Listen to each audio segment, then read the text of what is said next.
Hello everyone, good morning all of you. स्वागत है आपका एक बार फिर से आपके अपनी ऑनलाइन क्लासेस में, संस्कार उच्च माध्यमिक विद्यालय बढ़ाओ की ऑनलाइन क्लासेस में। मैं गुरु राकेश एक बार फिर से आपका स्वागत करता हूँ।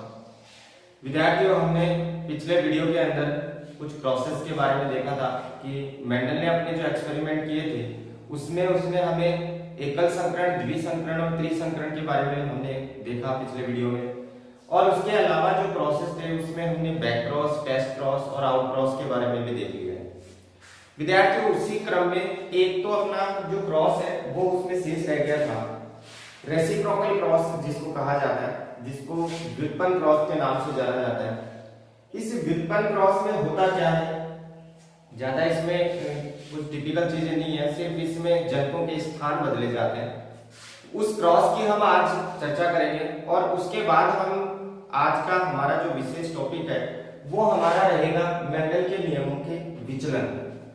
यानी अभी तक की वीडियो में हमने सिर्फ इतना जाना है कि मेंडल ने जो नियम दिए थे वो नियम क्या सभी प्लांटों के ऊपर लागू होते हैं या नहीं होते। फिर जब वैज्ञानिकों ने अपने एक्सपेरिमेंट किए तो उन्होंने देखा कि कुछ पादप ऐसे थे जिनमें मेंडल ने जैसा बताया था वैसा लागू नहीं हो रहा था। यानी मेंडल ने जो अनुपात बताए थे F1 जनरेशन में, जो पीडी संतति उसने बताई थी कि प्रभाविता का लक्षण प्रकट होता है। जब अन्य वैज्ञानिकों ने जब अन्य पादपों के ऊपर एक्सपेरिमेंट किए तो वो नियम उनके ऊपर लागू नहीं हो रहे थे, तो उनकी हम यहाँ चर्चा करेंगे। उन्हीं को हम मेंडल के नियमों का विचलन कह रहे हैं। तो विद्यार्थियों, सबसे पहले तो हम देखते हैं जो अपना एक क्रॉस छूट गया था, उस क्रॉस की मैं यहाँ छोटी सी चर्चा करूंगा। एक हम बात कर रहे हैं व्युत्पन्न क्रॉस की, व्युत्पन्न संकरण। व्युत्पन्न संकरण के अंदर सिर्फ आपको इतना सा याद रखना है कि मान लो प्रथम क्रॉस में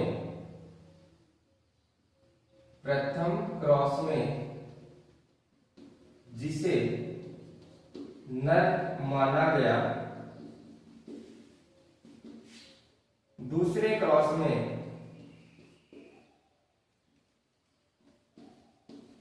उसे मादा माना जाता है।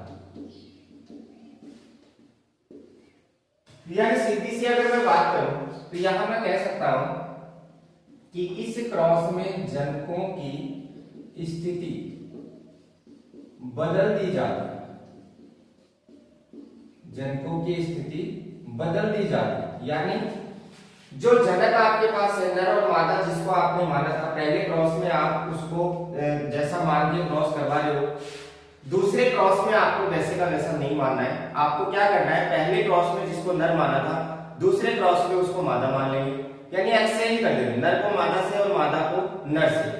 बस इतना सा आपको इसमें याद रखना है कि अगर किसी संकरण क्रॉस में जनकों की स्थिति परिवर्तित कर दी जाए या जनकों की स्थिति को बदल दिया जाए तो ऐसा क्रॉस क्या कहलाता है, अपना रेसिप्रोकल क्रॉस या व्युत्पन्न संकरण कहलाता है। जैसे मैं यहाँ बात करूं, नर है, मैं नर को कैपिटल टी से डिनोट कर रहा हूं और मादा है, इसको मैं स्मॉल टी से डिनोट कर रहा हूं। मैंने ये क्रॉस करवा दिया। ये पहले क्रॉस में मैंने नर इसको मान लिया, मादा मैंने इसको मान लिया। अब दूसरी बार जब मैं क्रॉस करवाऊंगा तो नर की जगह तो मैं क्या ले लूंगा, स्मॉल टी, और उसका क्रॉस मादा की जगह मैं क्या ले लूंगा, कैपिटल टी। बस ये करना है आपको, इसको एक्सचेंज कर देना है इससे और इसको एक्सचेंज कर देना है इससे। बस इतना सा कराने के बाद जो क्रॉस होता है उस क्रॉस को ही क्या नाम दिया गया है, रेसिप्रोकल क्रॉस, यानी कि व्युत्पन्न संकरण इसको नाम दिया गया है। तो विद्यार्थियों, सिर्फ टेस्ट और बैक क्रॉस के अलावा ये अपना एक छोटा सा क्रॉस बच गया था। ये क्रॉस आपको इस तरीके से याद रखना है, सिर्फ परिभाषा आपको याद रखना है। इसके बाद जो आज अपना विशेष टॉपिक है जिसको हम मेंडल के नियमों के विचलन के नाम से पढ़ेंगे, वो बड़ा ही इंपॉर्टेंट टॉपिक है अपना आज का। आपको इसमें थोड़ा सा फोकस रखना है कि ऐसे कौन से एक्सपेरिमेंट थे, ऐसे कौन से पादप थे जिनके ऊपर मेंडल के नियमों का जो प्रभाविता का नियम है या मेंडल के नियम लागू नहीं हो रहे थे। हमें इस पार्ट में चर्चा करनी है उन नियमों की जिनकी मेंडल के नियम जो मेंडल के नियम की पालना नहीं कर रहे हैं। तो सबसे पहले तो हम मेंडल के नियम के विचलन में पहला विचलन पढ़ेंगे अपूर्ण प्रभाविता। कौन सा पढ़ेंगे? अपूर्ण प्रभाविता पढ़ेंगे, इनकम्प्लीट डोमिनेंस। इनकम्प्लीट का मतलब सीधा सा अपूर्ण प्रभाविता डोमिनेंस।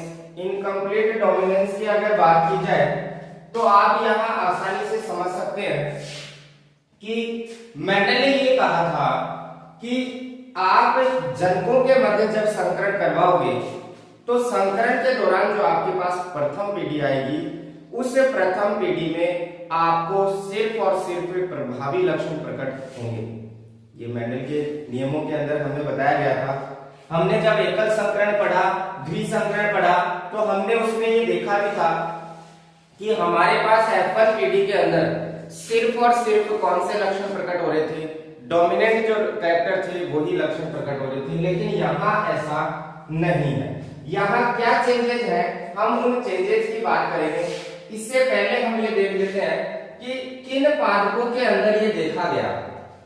इनकम्प्लीट डोमिनेंस की बात हो रही है तो सबसे पहले तो हमें ये जानना जरूरी है कि ये अपूर्ण प्रभाविता देखी कौन से पादप में गई थी।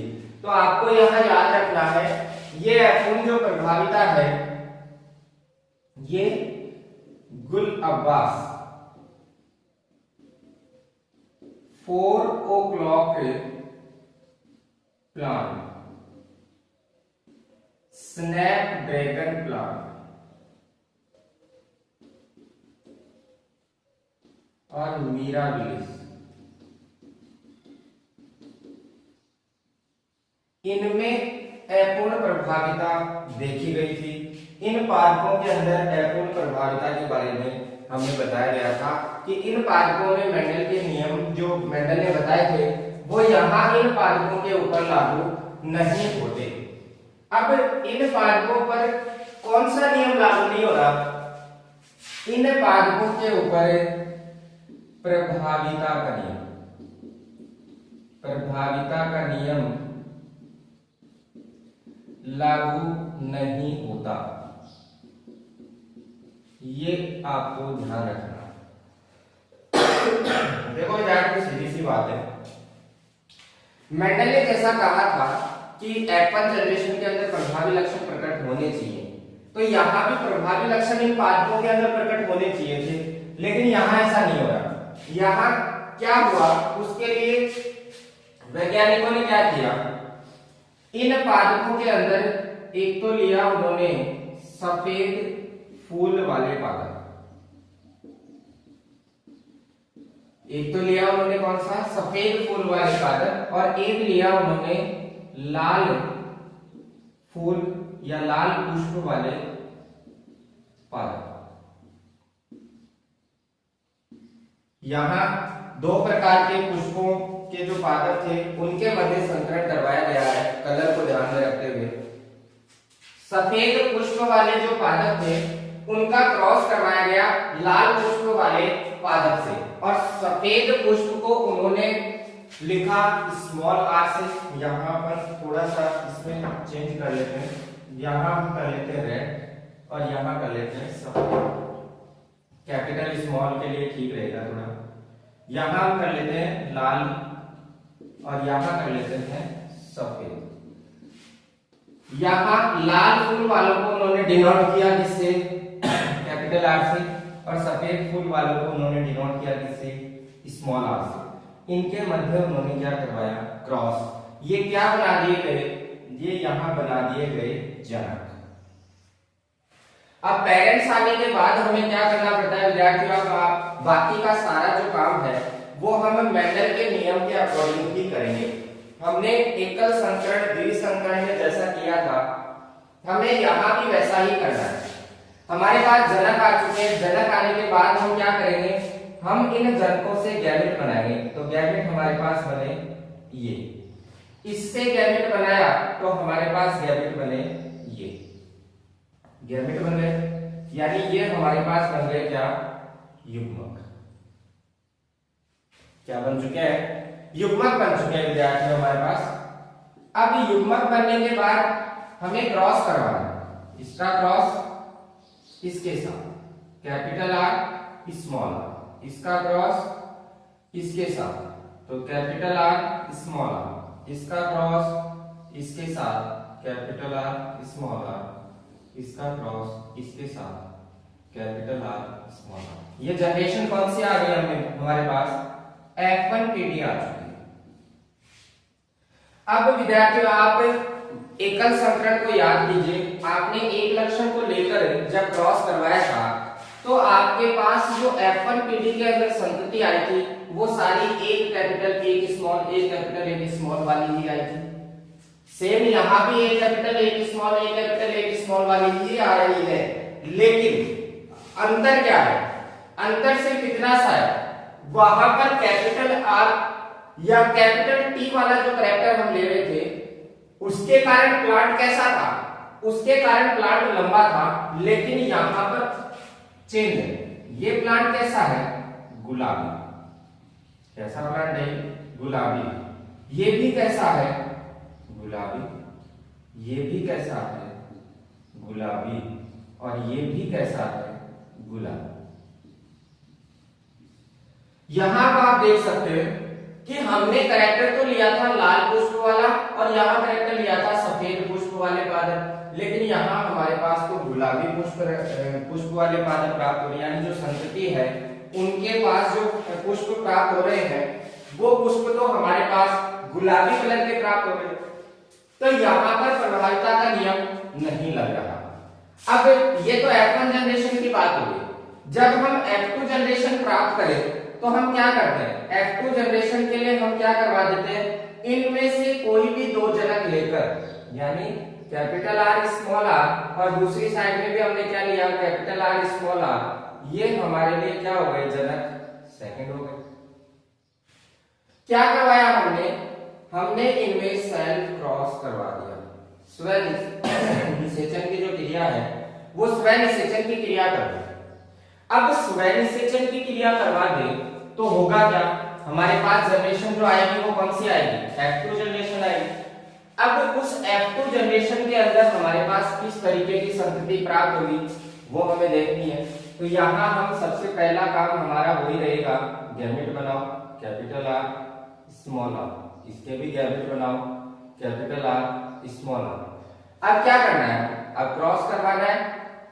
यहाँ ये हमारे पास क्या बन चुके हैं? युग्मक बन चुके हैं। युग्मक बनने के बाद हमें क्रॉस करवाना है। यहाँ क्या बन गया? Capital R. इसका क्रॉस करवाया हमने इसके साथ तो कैपिटल आर स्मॉल आर, इसका क्रॉस इसके साथ कैपिटल आर स्मॉल आर और इसका क्रॉस इसके साथ, तो ये आ गया हमारे पास स्मॉल आर। ये पीडी कौन सी आ गई हमारे पास? F2 जनरेशन आ। F2 पीडी हम प्राप्त कर चुके हैं विद्यार्थियों। यहाँ तक की जो बात है वो कॉमन ही बातें हैं। हम जैसा एकल संकरण द्विसंकरण के अंदर करते आ रहे थे हमने यहाँ भी सेम वैसा ही किया है। हमने जनक लिए, युग्मक बनाए और उन युग्मकों का क्रॉस करवाने के दौरान पहले तो हमने प्राप्त की F1 पीडी और उसके बाद हमने प्राप्त की है कौन सी पीडी? F2 PD. अब F2 पीडी आते ही हमारे दिमाग में एक चीज ये आती है कि अब हमें दो अनुपात बताने हैं। अब वो दो अनुपात कौन से बताने हमें? एक तो हमें बताना है लक्षण अनुपात और एक हमें बताना है जीन अनुपात। लक्षण अनुपात और जीन अनुपात हमें बताना है। तो विद्यार्थियों अब आप बताइए कि इसका हमारे पास लक्षण अनुपात तो क्या आना है और जीन अनुपात क्या आना है। तो यहाँ दोबारा से आप पिछले वीडियो के ऊपर थोड़ा सा फोकस कीजिए। लक्षण अनुपात का मतलब सीधा सा है कि हमें ये बताना है कि बाहर से दिखने पर पादप के जो पुष्प हैं, पादप के जो फूल हैं वो किस रंग के हैं। हमने जो रंग लिए थे उस टाइप के हैं या फिर F1 जनरेशन में जो प्राप्त हुए थे उस टाइप के हैं या फिर अन्य किसी प्रकार के हैं। तो सबसे पहले हम बात करते हैं लक्षण अनुपात की। तो ये पादप कैसा है? इस पादप के पास दोनों कैपिटल आर हैं। दोनों कैपिटल आर वाले पादप को हमने क्या कहा था? लाल फूल वाले पादप कहा था। इसका मतलब ये पुष्प कैसा है? लाल पुष्प। लाल पुष्प वाली संतति। ये कैसी है, ये गुलाबी, क्योंकि F1 जनरेशन के अंदर आप देख सकते हैं कैपिटल आर स्मॉल आर आ रहा है, इसका मतलब वो कैसा था, गुलाबी था। यहाँ ये सेकंड जो है ये भी क्या है, गुलाबी। इसके बाद ये स्मॉल आर वाली को हमने क्या माना था, स्मॉल आर वाली सफेद पुष्प वाली संतति होगी। तो यहाँ ये कैसा है, ये सफेद। तो विद्यार्थियों F2 जनरेशन में हमारे पास जो 4 संततियां थी, उन चारों संततियों का लक्षण अनुपात हम आसानी से अब निकाल सकते हैं। हमारे पास लाल, गुलाबी और सफेद 3 टाइप के पुष्प वाले पादप है। इनको अब आप काउंट करके लिखें। लाल पुष्प वाले कितने हैं, 1, गुलाबी वाले कितने हैं, 2 और सफेद वाले कितने हैं, 1। ये तो आ गया हमारे पास क्या, फिनोटाइप, यानी लक्षण अनुपात आ चुका है हमारे पास F2 जनरेशन का। अब हमें क्या निकालना है, अब हमें जीन अनुपात की बात करनी है। तो जीन अनुपात में भी विद्यार्थियों हमें पता है, हमें ये देखना है कि उसके पास जीन किस टाइप के हैं। तो ये जो 4 संततियां हैं इनके जीन हम देखें तो एक तो कैपिटल आर वाली, एक कैपिटल स्मॉल आर वाली और एक स्मॉल आर वाली। ये 3 टाइप के जीन्स हमारे पास है इन पादपों के अंदर। इनमें अनुपात क्या आएगा, तो हम दोबारा काउंट करें। कैपिटल आर वाली कितनी है, तो एक ही है हमारे पास, एक कैपिटल एक स्मॉल, एक कैपिटल एक स्मॉल वाली कितनी है, 2 है। दोनों स्मॉल वाली कितनी है, 1 है। ये हमारे पास आ चुके हैं F2 जनरेशन का लक्षण और जीन अनुपात। अब विद्यार्थियों आपको यहाँ अंतर समझ में आ गया होगा। आप देखिए कि आप जब एकल संकरण प्रयोग आपने पढ़ा, तो उस एकल संकरण प्रयोग में पहली बात तो आप ये देखिए कि F1 जनरेशन के अंदर आपके पास कैसी संतति प्राप्त हो रही थी। क्या वैसी की वैसी संतति आपको यहाँ प्राप्त हो रही है, नहीं हो रही। तो पहली चीज तो यहाँ पर क्लियर हो गई कि F1 जनरेशन के अंदर प्रभाविता का नियम लगना चाहिए था, प्रभावी लक्षण प्रकट होने चाहिए थे, लेकिन यहाँ इस अपूर्ण प्रभाविता के अंदर हमने देखा कि F1 पीढ़ी के अंदर प्रभावी लक्षण प्रकट नहीं हो रहे। यहाँ पर प्रभावी लक्षण प्रकट नहीं हो रहे, इसीलिए हम इसको क्या कह सकते हैं, अपूर्ण प्रभाविता, यानी मेंडल के नियमों का पहला विचलन मान सकते हैं। पहला विचलन इसलिए क्योंकि पहली कंडीशन हमने यही देखी। दूसरी चीज हम यहाँ देखें कि जब आपने एकल संकरण प्रयोग पढ़ा तो उसकी F2 जनरेशन का भी हमने लक्षण और जीन अनुपात निकाला था, और वहां पर हमारे पास लक्षण और जीन अनुपात ये आया था या फिर दूसरा आया था। तो विद्यार्थियों आप याद कीजिए, एकल संकरण प्रयोग में लक्षण अनुपात तो आया था हमारे पास 3:1।